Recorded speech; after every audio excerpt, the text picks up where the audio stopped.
Oke, Assalamualaikum warahmatullahi wabarakatuh. Halo teman-teman semua, ketemu dengan saya Angga Prastia. Saya seorang dokter, ya. Beberapa sudah kenal saya, tapi ada yang belum juga, gitu ya. Nah, memang saya lebih banyak aktif di dunia preventive medicine, ya, lebih ke arah bagaimana sih caranya supaya tubuh kita tuh nggak gampang sakit lah, gitu kan. Ada pepatah ya, teman-teman semua ya, lebih baik mencegah ketimbang kita mengobati, gitu kan ya. Nah, apa sih yang sedang terjadi baru-baru ini? Nah, yang baru-baru ini terjadi itu kan dunia ini sedang dilanda oleh sebuah wabah, ya, wabah yang begitu luar biasa. Oh, sudah sekian juta orang lah seluruh dunia yang terkena wabah ini, yaitu wabah COVID-19 atau coronavirus, ya. 19, 19 nih apa ya? Mungkin ada kode penyakitnya seperti ya, bukan umurnya mungkin 19 tahun, berarti baru lulus SMA virusnya, enggak juga ya. Oke, bercanda aja itu mah. Nah, hari ini izinkan saya sharing kepada teman-teman semua. Saya mengumpulkan beberapa literatur medis ya dari jurnal-jurnal penelitian gitu ya. Nah, apa sih yang kita bisa lakukan terhadap kondisi saat ini, yaitu kondisi di mana dunia ini sedang dirundung oleh sebuah wabah. Nah, yang jelas sih ada beberapa hal ya, ada beberapa hal yang jelas yang harusnya saat ini kita lakukan ya. Yang pertama adalah social atau physical distancing ya. Jadi buat Anda, please, kepedulian diri sendiri ya, dari diri kita sendiri, keluarga kita harus bisa jaga jangan sampai kita tuh kena gitu ya. Caranya gimana? Yang paling pertama adalah social distancing atau physical distancing. Baru-baru ini kemarin pemerintah dari pusat ya, dari negara, Presiden Joko Widodo mengumumkan bahwa akan diberlakukan di daerah-daerah, nanti akan instruksinya dari gubernur masing-masing ya, itu diberlakukan PSBB, pembatasan sosial berskala besar. Nah, ini nih, jadi akan dijaga militer lah intinya, seperti itu. Saya aja yang tinggalnya agak di kampung gitu ya, rumah saya di Bandung, teman-teman, Bapak Ibu semua, agak di kampung sedikit rumah saya, itu di gang-gang itu sudah oleh warga itu sudah menutup mandiri gitu. Ya, semenjak karena Bandung sudah ada instruksi dari gubernur untuk PSBB, pembatasan sosial berskala besar gitu ya. Bukan pemasukan sedikit, belanjaan banyak. Bercanda ya. Kan lagi rame juga tuh hashtagnya di sosial media ya, katanya PSBB kayak gitu katanya ya. Bukan PSBB yang itu. Jadi memang ini adalah upaya supaya Indonesia nih gimana ya? Lockdown ini kan menjadi sebuah kajian yang sangat-sangat serius gitu. Apakah Indonesia akan di lockdown? Artinya kalau lockdown tuh udah, kita semua di rumah, kita baru keluar sampai depan keluar komplek atau depan keluar gang rumah kita, itu udah ada militer harusnya, yang benar seperti itu. Cuman karena Indonesia tidak bisa diberlakukan lockdown yang menyeluruh, ya, nah itu yang akhirnya kita oleh pemerintah Indonesia mengambil kebijakan untuk dilakukan PSBB, ya kan? Jadi itu adalah solusi. Nah, gini, dari atas sudah PSBB, ya kan? Nah, sekarang dari bawah, dari kitanya gimana? Kitanya juga harus sadar diri, kitanya juga harus tahu bagaimana caranya kita mengambil sikap gitu ya. Yang paling gampang apa ya, namanya pemerintah kan Amirul Amirul bisa dikatakan Amirul itu apa ya, orang-orang yang mengambil keputusan, apa ya istilahnya ya, petinggi, pejabat, ya kan, ya udah ikut aja tuh gitu ya.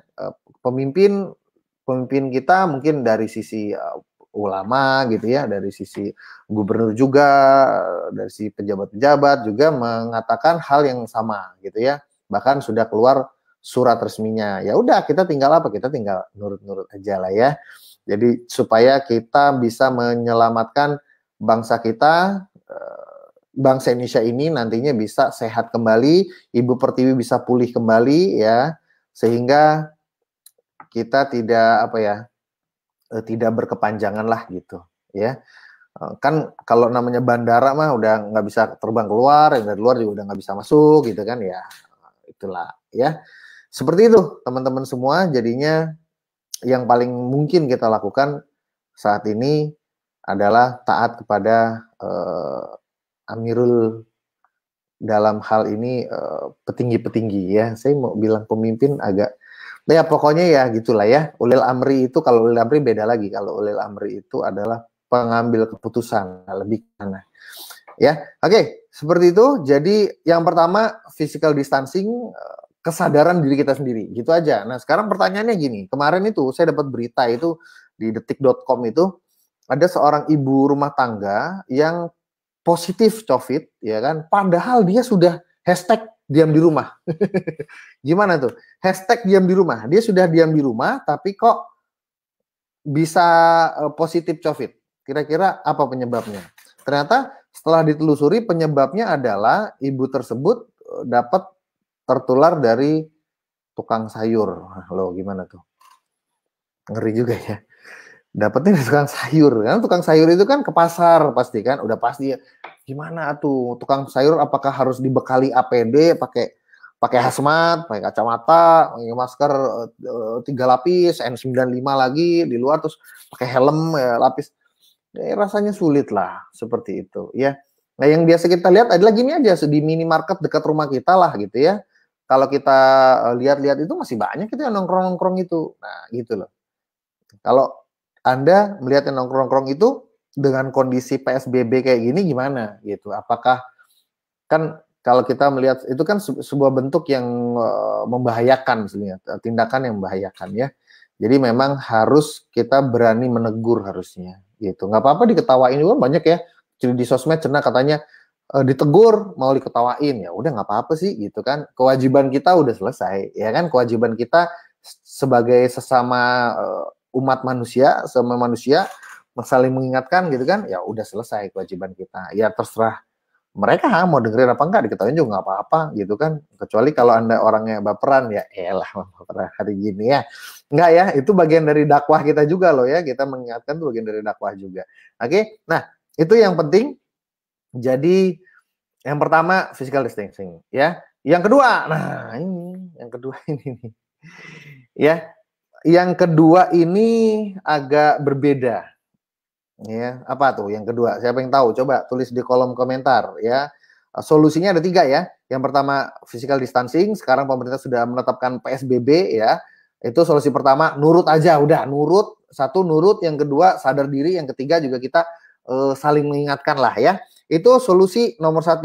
PSBB nurut, udah itu ya. Physical distancing nurut aja. Yang nomor 2 apa?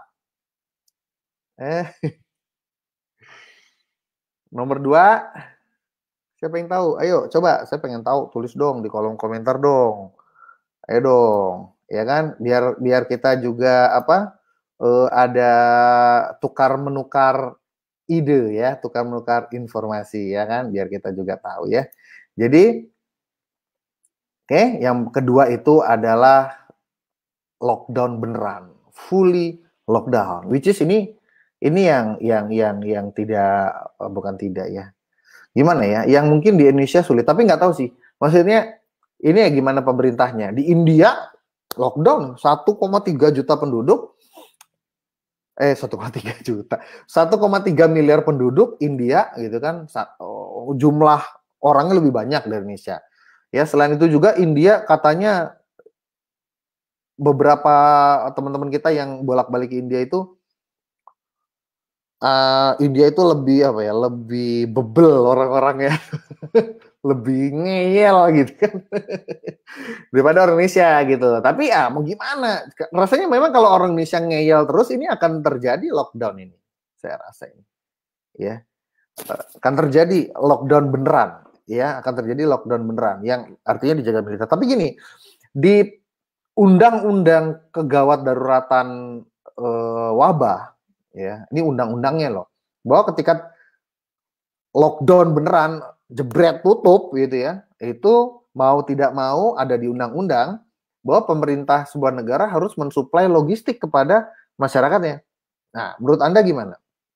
Indonesia bisa nggak pemerintahnya mensuplai logistik ya, beras, ya minyak, ya sembako lah intinya gitu, mensuplai ke rakyatnya. Kira-kira bisa apa enggak lockdown beneran ini? Coba komentar di komen apa silakan menurut Anda di komen ya, di live komen silakan Anda ketik aja menurut pendapat Anda teman-teman, kira-kira lockdown beneran Indonesia bisa nggak? Ya lockdown ini mah bisa. Konsekuensi dari lockdownnya itu ya bisa nggak mensuplai logistiknya itu. Nah itu sebetulnya ya kan.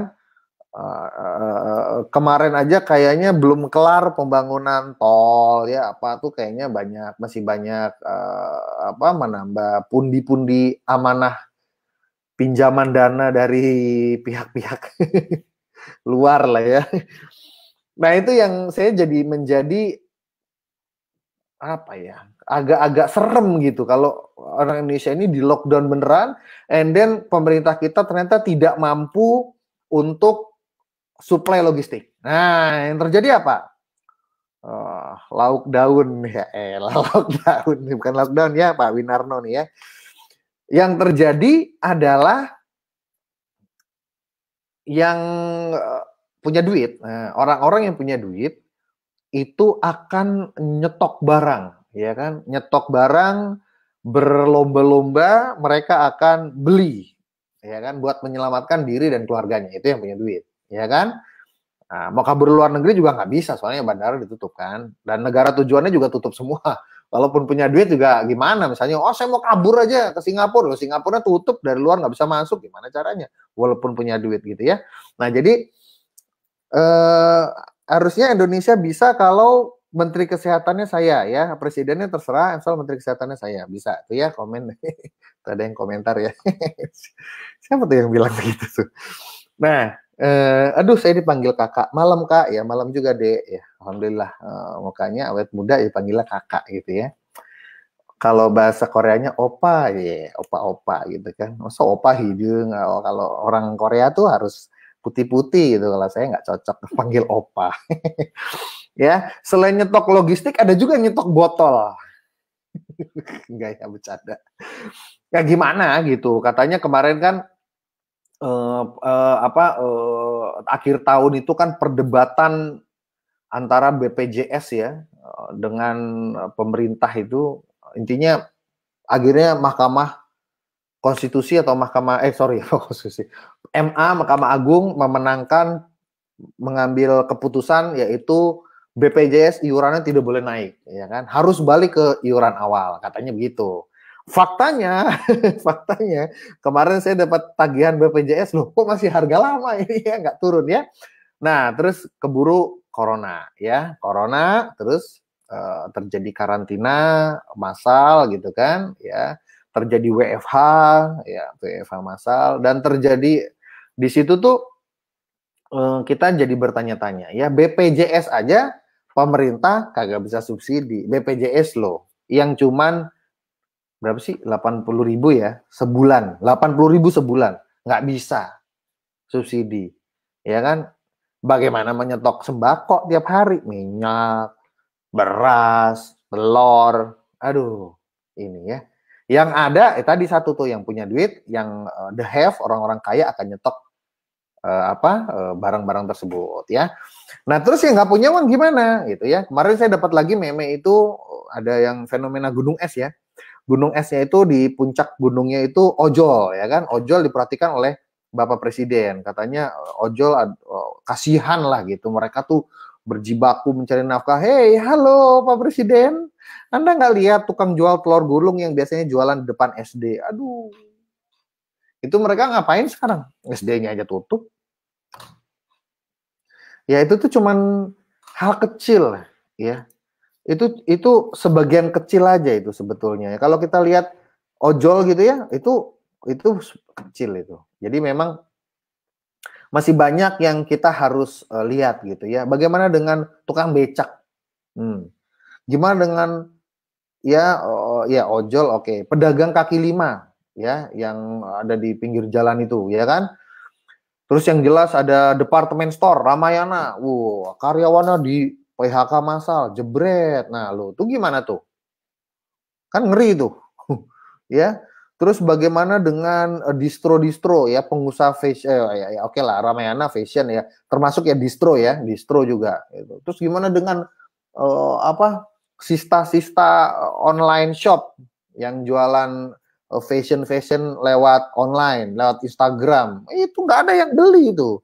Ya kan? Kenapa? Karena kecenderungannya orang punya uang itu zaman sekarang ditahan-tahan. Takut kalau terjadi lockdown beneran. Habis dablek gitu orang Indonesia. Ya coba aja Anda kalau nggak percaya, Anda keluar komplek gitu ya, pakai masker ya, jangan lupa. Terus Anda ke minimarket terdekat, coba lihat-lihat aja depan itu masih banyak yang nongkrong-nongkrong itu. Nah gendeng kan, nah itu kan sebel banget itu lihatnya itu kan. Bubar kalau sama saya. Ini ngapain sih ngumpul-ngumpul? Ayolah, physical distancing. Itu saya diliatin aja. Ya udah nggak apa-apa, yang penting saya dakwahnya udah nyampe. Kan sampaikanlah ilmu itu walaupun cuma satu ayat ya nggak? Setuju nggak Bapak Ibu ya? Ayo kepedulian kita ini ya. Jadi yang kasihan bukan hanya rental ojol, hanya tukang ojol, driver ojol ya kan. Bagaimana dengan tukang rental PS, Winning Eleven main bola ya, game online yang di warnet itu semuanya tutup itu. Pengusaha rumah makan tutup, ya kan?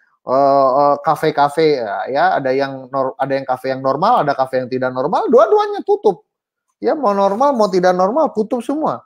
Terus apalagi masih banyak ya. Tadilah ya pedagang-pedagang di depan sekolahan SD itu udah. Nah jadi itu ojol itu hanya kan sekarang gini ada gerakan di mana kita tuh apa pesan ya. Jadi saya pesen nih aplikasi gitu kan. Pesan makanan lewat aplikasi ojek online, pesan makanan terus bayar ya, dibayar set gitu kan pakai apa sih imani ya kan, bayar kan pakai dompet online gitu kan. Udah dibayar terus di chatting. Kak, Kang gitu kan. Itu makanannya nggak usah diantar ke saya. Makanannya buat Akang aja, asik. Gitu kan sekarang banyak gerakan-gerakan begitu. Ya kan? Kita pesan, bayar terus makanannya buat si ojolnya doang. Ya tapi kan tadi sekali lagi itu ojol gitu. Terus tukang-tukang jualan yang tadinya di depan SD jual gulali ya, jual telur gulung, apalagi cilok apa gitu-gitu, siapa yang mau ngasih makanan gitu loh. Ya itu jadi sebetulnya ojol kasihan, enggak, lebih kasihan mereka. Ojol tuh ya oke, tapi banyak yang peduli juga sama ojol karena gampang aksesnya ya. Mau ngasih makanan ke ojol gampang gitu loh. Tinggal pesen aja. Yang lucu kemarin gitu ya. Yang lucu kemarin, aduh saya dapat cerita dari anak-anak ini apa karyawan saya juga. katanya pesen ya, ojol pesen, terus apa makanan gitu ya. Terus dia chatting, "Kang, makanannya buat Akang aja sih." Tapi barek ya, itu mah sama aja gue beli sendiri kata si Akang. Ngawur aja. Oke, yang ketiga sekarang ya. Tadi apa yang pertama? Yang pertama adalah physical distancing PSBB ya. Yang kedua adalah lockdown beneran. Nah, ini nih. Yang ketiga ini. Nah, yang ketiga ini analisanya begini. Orang Indonesia nantinya nggak tahan ya. Kondisi ekonomi kejepit sekarang. Orang Indonesia nggak tahan akhirnya apa? In the end apa? In the end mereka udahlah bodo amat lah. Gua punya keluarga, gua punya anak, istri harus dikasih makan. Akhirnya apa? Orang Indonesia nekat keluar cari dia dagang lagi, dia jualan lagi, dia nekat keluar. Mau pakai masker mau enggak hajar keluar. Ngeri. Ya, ini yang kemungkinan akan terjadi justru yang ketiga. Kalau menurut analisa saya, orang Indonesia udah jengah nungguin dari pemerintah nggak ada bantuan, nggak ada apa, mereka jengah, udah, mereka keluar rumah, mereka tidak peduli lagi, udahlah, saya harus ngidupin anak istri saya keluar cari duit gitu. Ini yang akan terjadi. Ketika ini terjadi, apa akibatnya? Ya, jadi yang ketiga ini nekat. Nah, nekat ini bahasa Inggrisnya adalah herd immunity. Ya, herd immunity. Jadi herd immunity ini adalah membiarkan tubuh terpapar, ya, tubuhnya dibiarkan terpapar. Udahlah, bodo amat lah gitu. Mereka keluar aja cari duit. Akhirnya kan pasti terpapar. Nah, ketika herd immunity ini tubuh terpapar, ya udah, ini akan terjadi seleksi alam.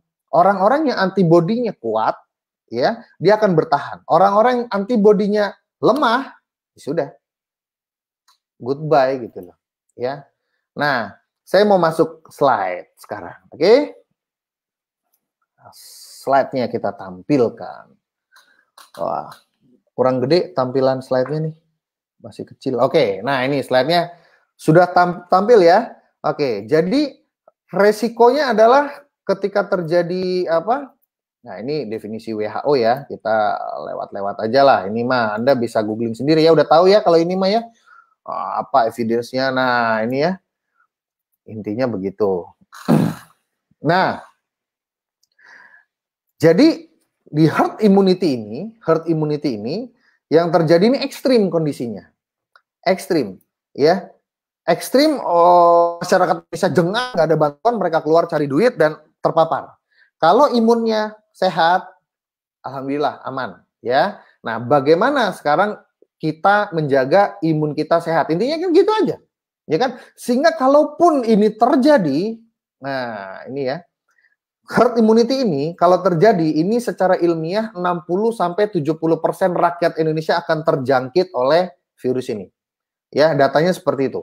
Ya, herd immunity. Mau nggak mau begitu, ya.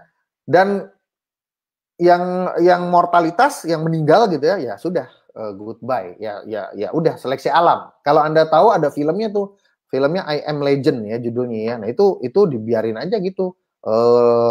Masyarakatnya itu terpapar ya. Ini tulisannya kecil-kecil tapi jangan khawatir karena saya akan membesarkan ini ya. Akhirnya orang-orang akan nekat keluar. Tapi orang-orang yang nekat keluar ini, acidic solvent, larutan asam akan digunakan untuk menjadi disinfektan inactivation agent. Ya kan, ini akan menonaktifkan virus yang ada di tubuh kita. Ya, kalau sekarang ini kalau saya itu udah pakai masker, jadi gini, kan dulunya hand sanitizer ya kan, kita tahu lah istilah hand sanitizer. Kalau saya sudah nggak hand sanitizer, body sanitizer, face sanitizer. Jadi si hand sanitizer ini semprotnya udah nggak ke tangan doang, ke muka. Jadi saya pakai masker, maskernya saya semprotin lagi begitu. Ya maskernya saya semprotin lagi tuh. Gitu aja udah. Simple. Rambut udah jelas ya kan. Masuknya virus itu lewat 3 jalur ya, lewat mulut, lewat hidung, sama lewat selaput mata. Jadi saya melek, saya semprotin aja mata saya pakai strong acid larutan asam kuat ya. Nah, bagaimana larutan asam kuat ini efektivitasnya terhadap virus? Yang jelas. Dengan larutan asam kuat ini sangat memungkinkan saya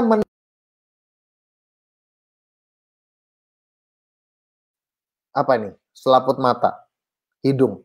Betul apa betul? Kalau hand sanitizer yang begini nih, curut, ya deh, yang gitu kan? Nah, tangan doang dong, ya. Nggak mungkin kan hand sanitizer yang kita beli kita beli itu curut. Nah, gimana kira-kira? Atau gini, cut. Nah, nggak mungkin dong ke mata. Cut. Nah, nggak mungkin dong.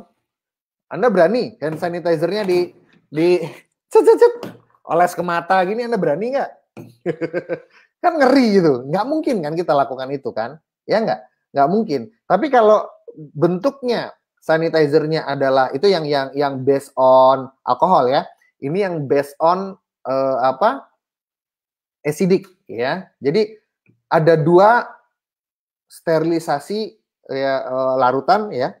Bisa dengan alkohol minimal 65%, bisa juga dengan larutan air yang pH-nya asam di bawah 2,7 ya. Jurnalnya bilang 2,7, bukan 2,5, bukan 2,6, tapi 2,7 ya, itu jurnalnya. Nah, oke. Nah, sekarang saya mau tunjukkan ini. Nah, di sini ada dari Molecular Hydrogen Institute. Apa sih Molecular Hydrogen Institute? Ini salah satu lembaga dunia yang khusus melakukan penelitian mendalam terkait molekular hidrogen atau hidrogen molekular ya, ini MHI ini ya. Nah, di salah satu page halaman di websitenya resminya dari Molecular Hydrogen Institute ini ada yang namanya artikel tentang strong acidic water. Nah, ini seru ya, kita lihat di sini. Strong acidic water ya, dikenal ya air yang pH-nya asam kuat, strong acidic ya.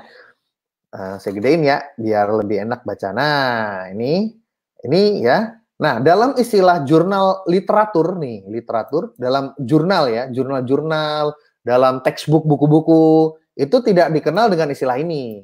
Ini istilah populer. Istilahnya EOW, EOW. Nah, pernah dengar nggak EOW? Oh, oh bacanya gitu ya. Electrolyzed oxidizing water. Oh, yang diproduksi melalui elektrolisis. Perhatikan, banyak yang mengira, wah ini kalau larutannya asam, ini kalau kena tangan gimana ini? Hancur, air aki aja kan nggak boleh kena tangan. Itu kan air aki. Nah, ini kan bukan air aki, ini kan electrolyzed oxidizing water. Jadi kalau besok Anda ketemu dengan pendapat yang mengatakan, atau bukan pendapat, pertanyaan yang, itu bahaya nggak? Air kok pH-nya asam.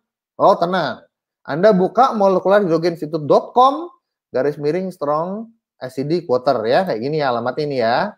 Anda buka itu, di situ sudah dijelaskan ya, dikenal dengan istilah literatur jurnalnya adalah EOW ya, diproduksi melalui proses elektrolisis. Ya, itu kurang lebih seperti itu. Sehingga menghasilkan resultan produk. Produk resultannya adalah larutan HOCl, hypochlorous acid. Ya, itulah bahasa kimia lah pokoknya. Udahlah, kurang lebih gitulah ya, HOCl lah pokoknya. pH-nya kurang dari 2,7 seperti yang tadi saya sudah bilang ya. Nah, yang membuat si virus itu hancur itu adalah karena adanya kehadiran hypochlorous acid ini yang memiliki oksidatif, kondisinya sangat oksidatif, ORP-nya positif sekitar 1000 sampai 1600. Apa nih? Ya gampangnya kalau ini tuh milivolt ya. Gampangnya mah kesetrum, hancur ya gitu aja dah gitu ya. Kesetrum nggak sih? Nggak tahu deh. Ya itu mah kita pakai pikiran bego-begoan aja ya. Nah, terus kita lihat di sini EOW adalah efektif. Nah, untuk killing itu membunuh ya. Patogen, nah patogen itu adalah sumber-sumber penyebab penyakit itu patogen ya. EOW adalah killing patogen, pokoknya sumber-sumber penyakit itu patogen. Bakteria, nah bakteri, virus juga bagus, spora ya untuk jamur juga bagus ya. Terus mikroorganisme ini juga bagus. Nah, semuanya ini yang harus kita perhatikan ya. Sekarang ada virus, ada. Ya kan tidak kalah dengan yang berbasis alkohol. Malah kalau alkohol punya kelemahan yaitu tidak bisa ke wajah, ke mulut, ke hidung tidak bisa, apalagi ke mata. Tapi kalau yang EOW ini bisa dia ke mulut, ke hidung, ke wajah bisa ya. Ini ada rujukannya nih 22, 23 ini footnote untuk rujukannya ya. 24 ya kebetulan virus nomor 24. Nah, kita bisa lihat di sini 24 itu dari mana rujukannya. Referensinya ada di sini nomor 24. Yuk kita lihat 24. Nah, inilah rujukan penelitiannya ya, mudah-mudahan bisa kebaca ya. Kasai, Ishikawa, Hori, Watanabe dan seterusnya nih tahun 2000 penelitiannya. Disinfectant effect of electrolyte salt water of fish pathogenic bacteria and viruses ya, intinya bisa membunuh virus. Jadi jangan mencari jurnal dengan istilah strong acidic water karena ini sebutan awam ya. Kita mencari rujukan jurnal dengan istilah EOW atau electrolyzed oxidizing water. Inilah yang akan sangat-sangat efektif untuk membunuh tadi berbagai macam. Nah, salah satunya fokus kita sekarang adalah virus ya. Ingat ya, larutan asam yang diproses melalui teknologi elektrolisis ini ya, via elektrolisis ya, sehingga menghasilkan larutan HOCl hypochlorous ya, menjadi asamnya tuh karena itu ya. Itu efektif untuk menonaktifkan virus. Perhatikan itu ya. Jadi gunakan sprayer yang berisi air dengan larutan asam. Tadi dia bilang di jurnalnya 2,7 sudah mantap jos ganjos ya kan. Kita kalau kita mampu memproduksi kurang lebihnya di bawah 2,7 pasti lebih jos ganjos lagi. 2,5 misalnya ya kan, lebih jos ganjos lagi dia. Lebih mantap lagi dia untuk membunuh virus. Nah, bagaimana cara metode ini bisa bekerja? Ya tentunya ini kita harus memiliki sebuah alat khusus ya yang bisa memproduksi elektrolisis. Jadi bahan bakunya air biasa, air apapun yang ada di rumah Bapak Ibu semua itu bisa kita gunakan untuk sebagai bahan baku pembuatan Ya kalau tadi bahan bakunya kalau yang berbasis alkohol jelas kita harus beli alkohol. Yang kita tahu satu drum alkohol itu harganya bisa puluhan juta itu. Ya, yang 70% itu ya.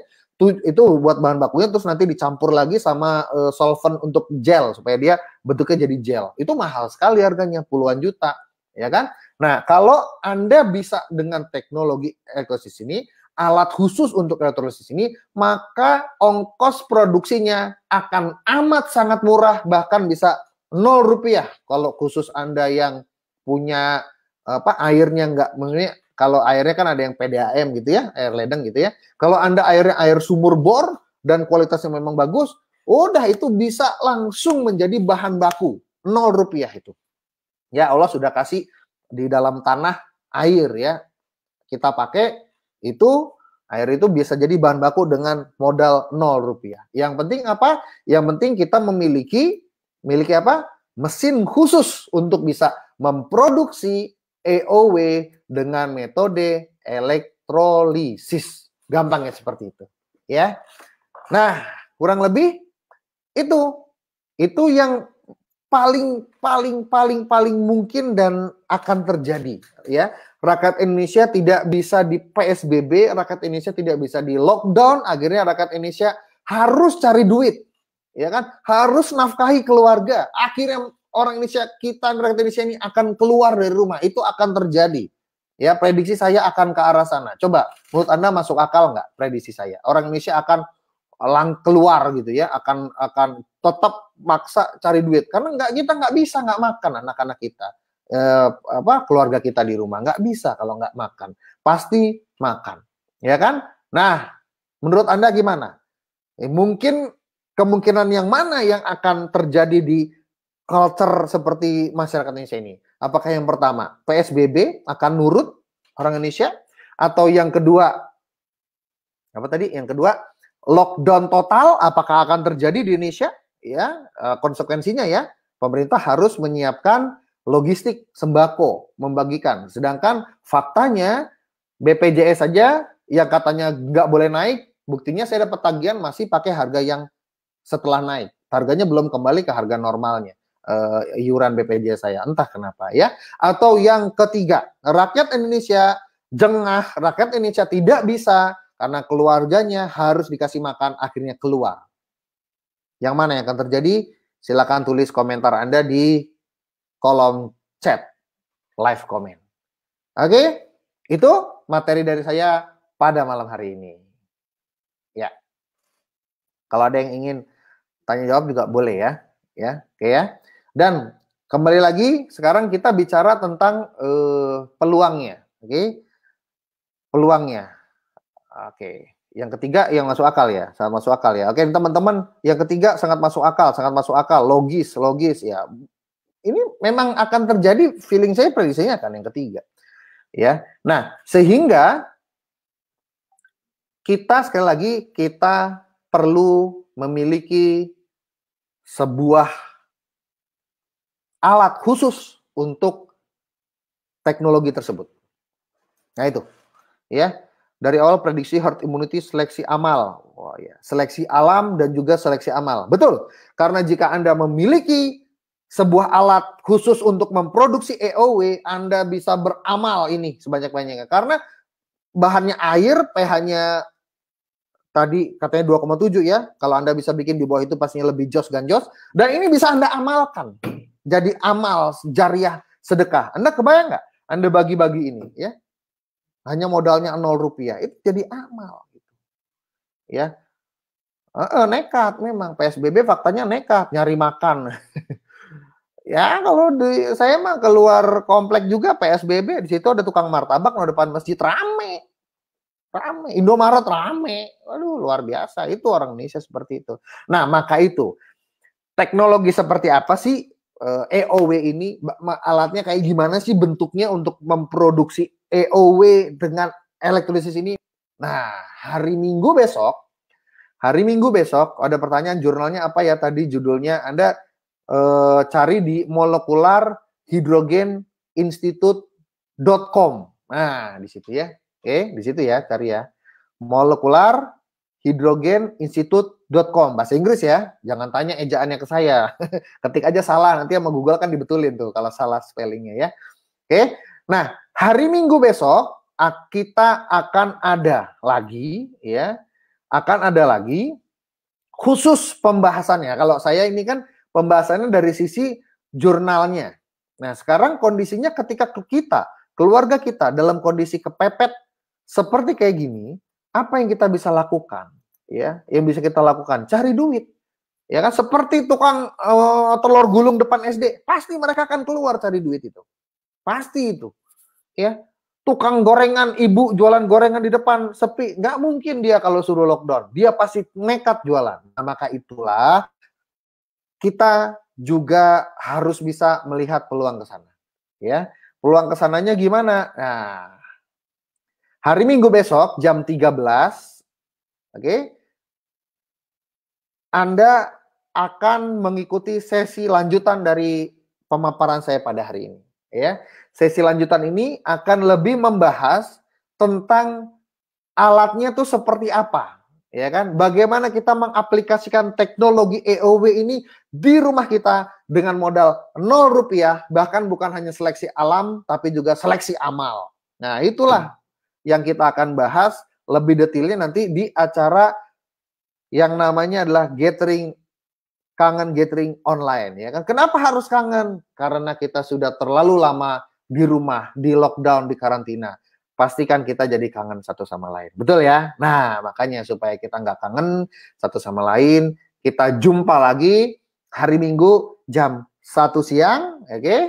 Tempatnya di mana? Di rumah Anda masing-masing.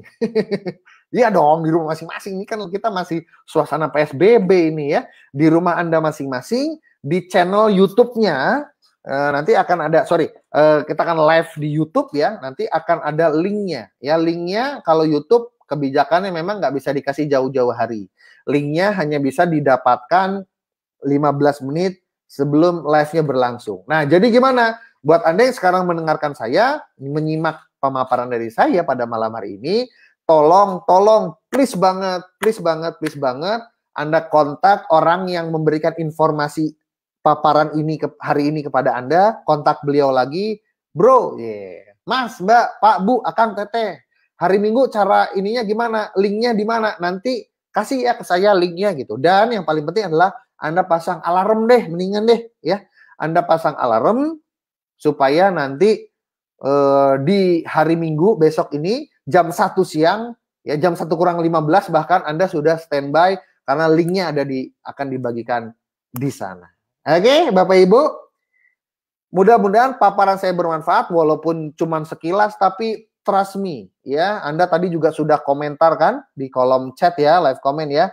Yang paling masuk akal yang terjadi adalah yang nomor 3, yaitu apa? Orang Indonesia memaksakan keluar dan terjadi herd immunity. Kita harus punya imun, ya.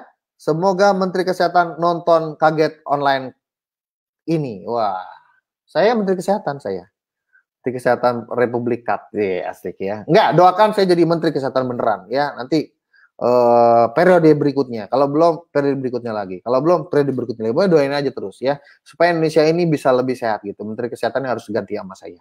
Terima kasih Bapak Ibu sudah menyimak malam hari ini, tidak terasa sudah 40 menit kita bersama. Semoga banyak informasi pencerahan yang juga Anda dapatkan. Tapi sebelum saya pamit, saya pengen tahu siapa aja di antara teman-teman yang hari Minggu siap untuk mengikuti paparan lanjutan, materi lanjutan dari acara kita pada malam hari ini. Komentar, saya siap ikut hari Minggu gitu ya, jam 13 ya.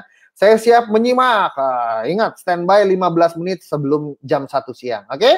Siap ya? Pokoknya mudah-mudahan, dan juga jangan lupa doakan saya jadi Menteri Kesehatan Indonesia beneran. Ya, itu cita-cita saya beneran gitu. Makanya saya sengaja tidak praktek dan saya banyak mempelajari ilmu manajerial, ilmu kepemimpinan juga supaya saya jadi Menteri Kesehatan beneran ya. Serius nih ya, saya mudah-mudahan doakan lah seperti itu ya. Baik, saya tutup. Yang benar dari Allah, yang salah mah dari saya sendiri. Yang siap hari Minggu langsung komentar siap, jaga kesehatan, jaga keluarga Anda di rumah ya. Jangan lupa secara ekonomi juga kita harus tetap bisa bertahan, caranya gimana nanti hari Minggu, ya, siap menyimak. Oke, siap mengikuti. Tanyakan linknya pada pengguna Anda akan dibagikan 15 menit sebelumnya. Baik, saya Angga Prastia, saya mohon pamit. Semoga kita bisa ketemu lagi di hari Minggu jam 1 siang. Jam berapa? Jam 1 siang. Wassalamualaikum warahmatullahi wabarakatuh.